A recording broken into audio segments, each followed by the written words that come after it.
Hello, my Frugal friends. Welcome back to our place, or if you guys are new here, then welcome. Today, I'm going to be showing you guys a little bit of the behind the scenes action here with our family's budget for July.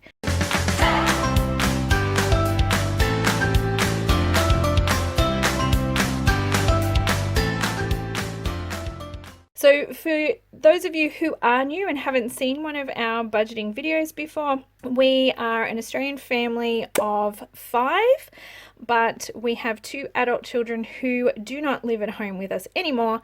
So we are technically a family of 3. So there's my husband, myself, and our 9-year-old daughter. And we run a month ahead budget, which means basically we stockpile all of our income from 1 month, which is what we divide up and use to live off in the following month. So today I will be dividing up all of June's income, and that's what we will be using to live off in July. Now, the other thing that we do is we do a split budget. So some of our expenses we pay for in cash, and then others we still use digital payments. They will either come out of our account as a direct debit or a BPay, or we will use our card, our ATM card, to pay for those things. So one of the other things I'll also say is we are completely debt free. A couple of years ago, we went through the process of paying off all of our debt. We paid off $73,000 worth of consumer debt. In 22 months, we became completely debt free. We cut up all of our credit cards, and since then we've been living a debt-free life, which has enabled us to be able to achieve some of our personal goals and some of our financial goals, because we've been able to do what we want with our leftover cash. So our really big goal for this year, for 2021, is we would like to save up, buy a caravan and travel around Australia again. Back in 2018, we did it with our entire family, so our 3 kids, and we did that in an old 80 series Land Cruiser and a $3,000 soft floor camper trailer. It was by far the most exciting adventure that we've ever been on, but what I will say is that you don't need a ton of money to be able to go and do that. Our setup cost us less than $20,000 in total to get us on the road and traveling around Australia. So for people who think that they need to sell up everything and need to buy a $100,000 caravan and a $100,000 car, that is not the case. We certainly did it on the cheap and we had a great time. Now that our 2 older boys are adults and they've moved out of home and they're moving on with their own lives, we've decided that we're going to do it again. That's our big goal for this year, but this time we will be doing it in a caravan rather than in a camper trailer, but we are saving up this year to make that happen. So that is our big financial goal for 2021, is to set ourselves up so that we can do another big lap of Australia. So that's what we are working towards, and we are running a really tight budget, a bare bones budget here, so that we can put as much savings as possible into our big lap savings. So let's jump in and have a look at what we're going to do for July. We have a couple of things happening in July that come under the category of budgeting. One of those things will be to go over our master budget, which is what we use to work out how much we're going to put into our sinking funds so that we always have money aside for our expenses. And what I like to do twice a year is just go back over our expenses and make sure that the money that we're putting aside every month is enough to cover our expenses, because we all know that each year our expenses for things just seem to keep going up. This is how I like to do our budget. Twice a year I'll jump in and have a look and just make sure that the amount of money that we are putting aside is enough to actually cover our expenses in those categories. If you don't know what sinking funds are, I will explain a little bit as we go through. So why don't we jump in and start divvying up all of our income from June for our July budget. So we like to cover the 4 walls first, which is your mortgage or rent, and then we make sure that we have enough money to cover food, for groceries, your utilities, and any medical expenses. So they're your four walls. So that's what we start off with every month. For our groceries, this month we are going to put $400 aside, which is what we do for our family of 3. We put $100 per person plus $100 for the house aside. And I know that's a little bit confusing because we actually buy household goods like cleaning products and personal care out of a different category. So groceries is just for food, but maybe a better way of putting it is $100 per person plus $100 for the pantry.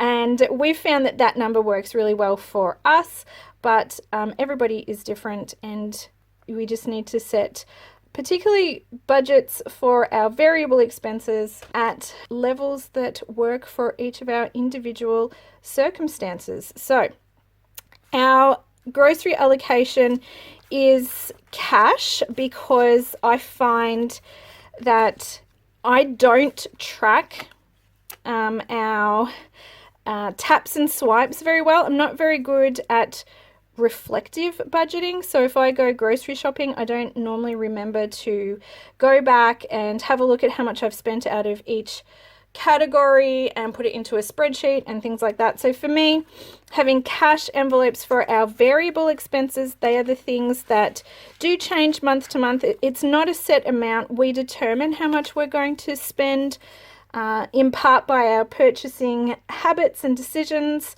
but also we have a little bit more control over some of these categories. If they're in cash, then I can just quickly have a look at any point in the budget and see how much I have left to spend. As opposed to things like, say, your gas and electricity. I mean, we can shop around and try and get the best deals, but this is going to come in as a bill and we're just going to have to pay it. So what we like to do for these types of expenses in our budget is to have a sinking fund, and we put $150 aside each month to cover our gas and electricity. You would also include water in here if you pay for water. We do live out of town, so we have rainwater tanks, so we don't have to pay for water, but I would include that in there as well. And the easiest way to work out how much to put aside each month is to go back and have a look at the last 12 months of your bills and just take an average, and then we put that aside into a utilities account, and then when we have a bill for gas or electricity, we pay it out of that specific account. So that is a sinking fund, and each month we put some money into that specific bank account called utilities to pay for any of those bills when they come up. Medical is another one that we run a sinking fund for. This one is linked to an ATM account, so if we need to pay for anything, we class doctor's visits, and unfortunately where we are, we don't always have access to bulk billing, so we do have to pay a gap to see a GP, even though we are a low income family and we have a healthcare card. Some parts of Australia don't have access to bulk billing, so we need to pay for doctor's visits. So we need to pay for the entire visit up front, and then we get reimbursed from Medicare. It's a bit of a annoying situation in some respects because you have to have the full amount available, but you do get that back immediately after you have paid for it, but it's a bit fiddly.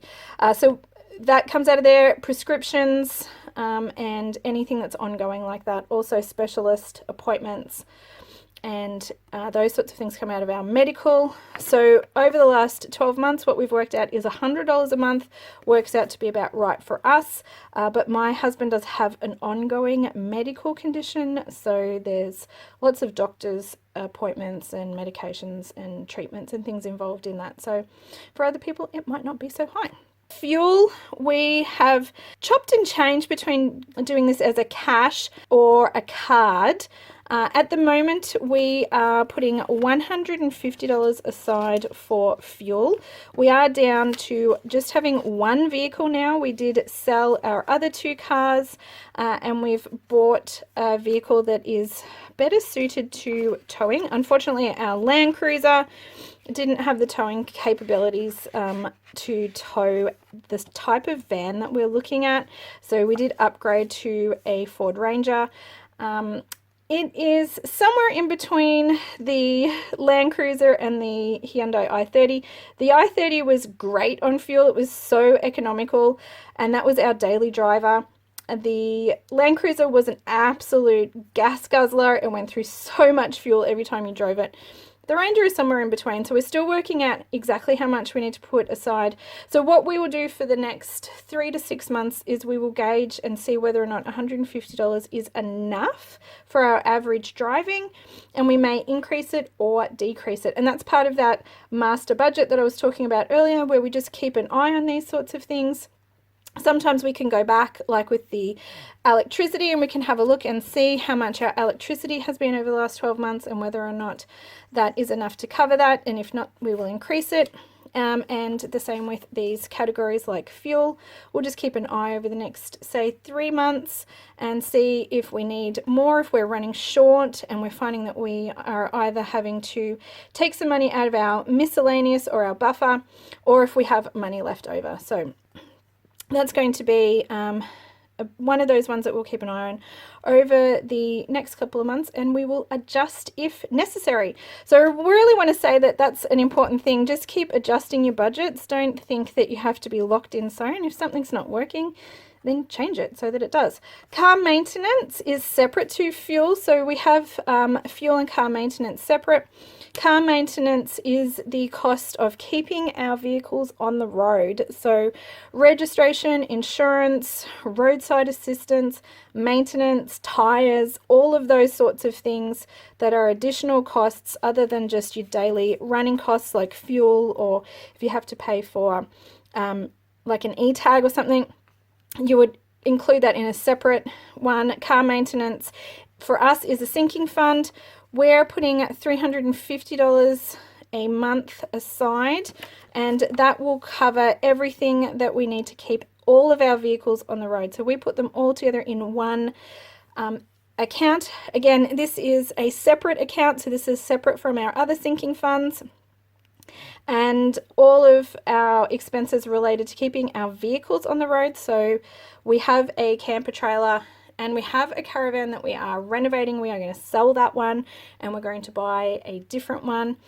And all of those expenses come out of our car maintenance sinking fund. It really should probably be vehicle maintenance, but you guys get what we're doing there. And again, I will go back and have a look at the last 12 months and see if this has been enough to cover our expenses. But again, we have just sold 2 cars and bought a new one, and we are selling the camper trailer and the caravan that we have and buying a new caravan. So we'll be down to 1 car and 1 caravan.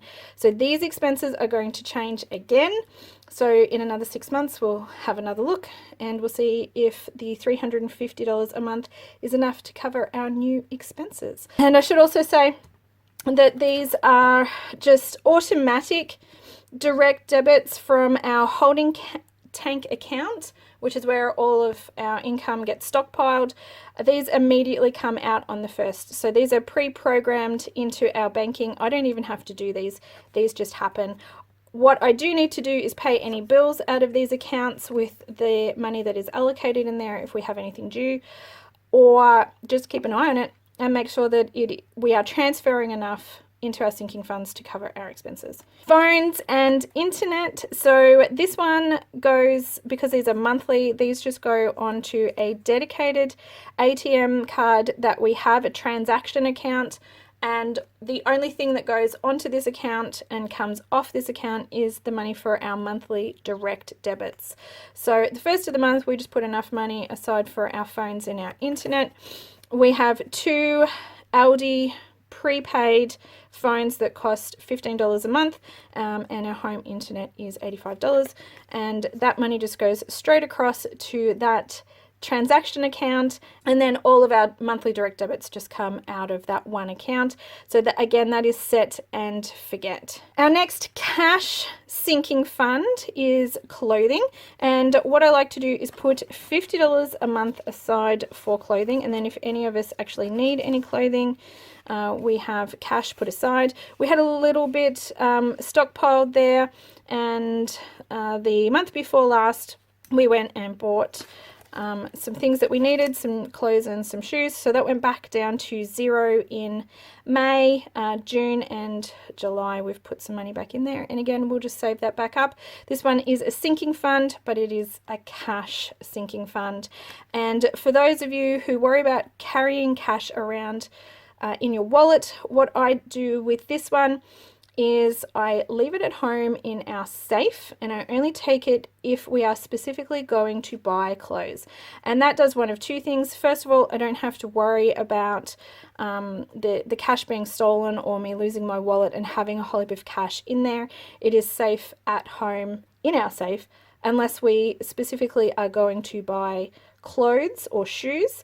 The other thing is that it stops me from dipping into this if I'm out doing something else or being tempted to buy something on the spot that isn't really intentional, because I won't have the cash with me. It'll be at home. So we have to decide, yes, we are going to go and buy shoes or clothes or whatever it is, and specifically go over and to the shops and do that, as opposed to some spur of the moment spending that can happen if I happen to just have this cash on me all the time. Personal care this month. So this is the things that covers things like shampoo, conditioner, deodorant, haircuts, any of those sorts of things. We do have a little bit of a build up in here, so we are electing not to put any more money in there. There's $130 in our personal care, so we won't be funding that one this month. We'll put that money towards something else, and if we do happen to need to go and get something, then we have the cash there to be able to go and do that. Gifts and special occasions. So this covers birthdays. It's a little bit of a sinking fund for Christmas, and those sorts of things. We put $50 a month into that account. Again, that is linked to an ATM card. So if we need to go and purchase a gift, we transfer the money out of this account across to our ATM card, and then we can do what we need to do for gifts and special occasions. Next up is miscellaneous. I'm going to put $100 aside. Sometimes I use cash.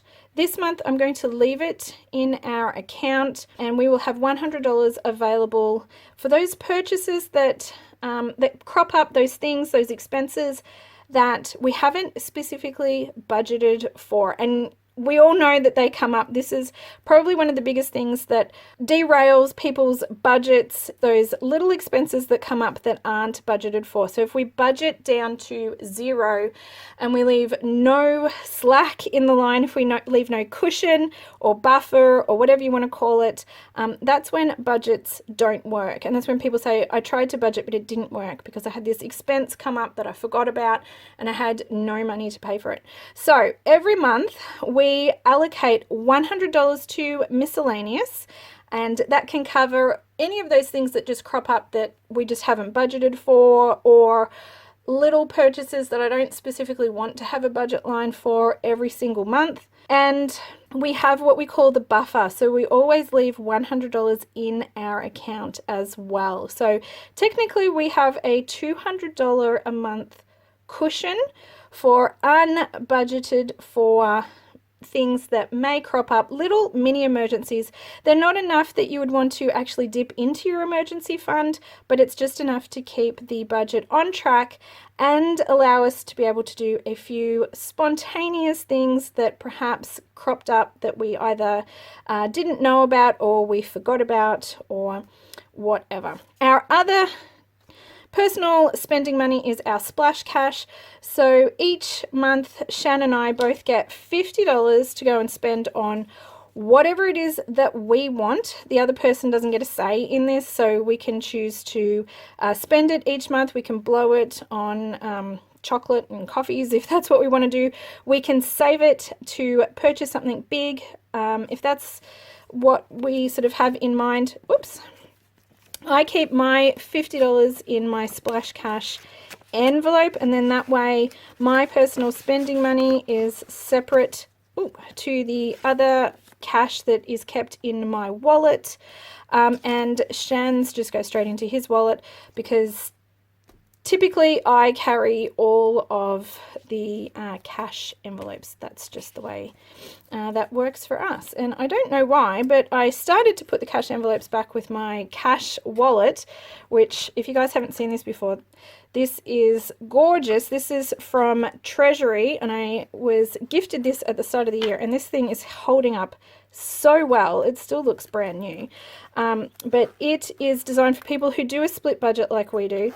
It has a section for your cash envelopes and a coin purse, and then it has a big section up here which has all of room for all of your cards and license and store cards and rewards cards and all of those sorts of things.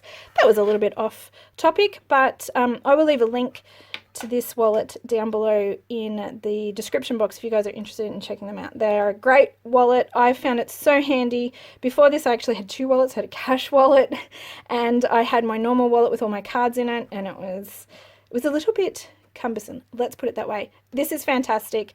I'll leave a link to it down below. That is Shannon's $50. I will give that to him, that he will keep that as cash. The last thing that we are going to allocate, second last thing, sorry, I have $50 for family fun. It is school holidays here in Victoria at the moment. We are homeschoolers, so we can sort of run our terms whenever we want to. What we've decided to do is we're going to run school holidays. 1 week is going to overlap so that we can spend some time with family who also have school-aged kids and are also on school holidays.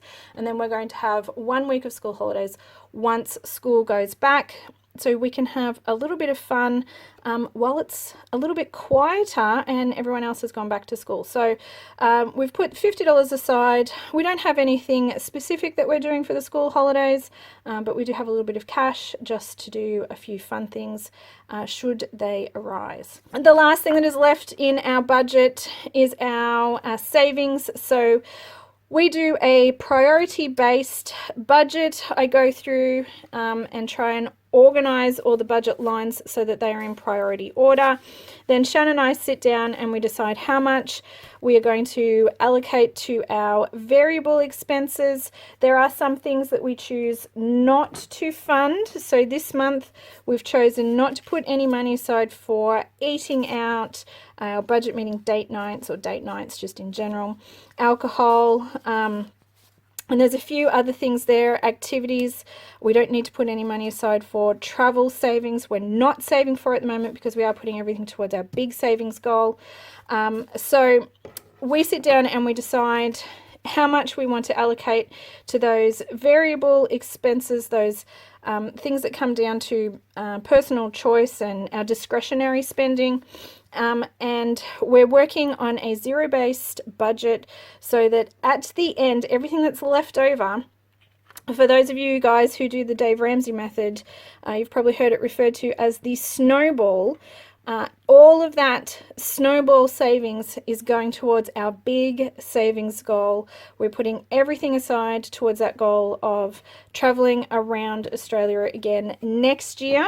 So all that is left in our account this month is now going to savings. We will use that to go towards our caravan savings, but also to do a few mods and things to the Ranger. This month's goal is to get some towing mirrors and the electric braking system and a UHF radio fitted to the Ranger so that we are in a position to be able to tow a caravan, go and pick that up should we find one that is in our budget and that we like and that we would like to go and buy. So that's this month's savings goal. Again, going into the pot for our really big goal for 2021, which is to buy a caravan. So next year, 2022, we can travel around Australia. So that's all the allocations for this month's budget. Most of this has already happened. Like I said, a lot of these sinking funds and things like that are automatic direct debits that are set up in our bank account. That automatically happens on the 1st of each month. All I have to do is go and pull out the cash for our cash envelopes. If we have any month-specific expenses coming up, which we don't this month, I will pay for those. And then the last thing to do is just transfer everything that's left over into our savings goal account. And that is it. That is another month's budget done and dusted. That is everything that is happening at our place for July.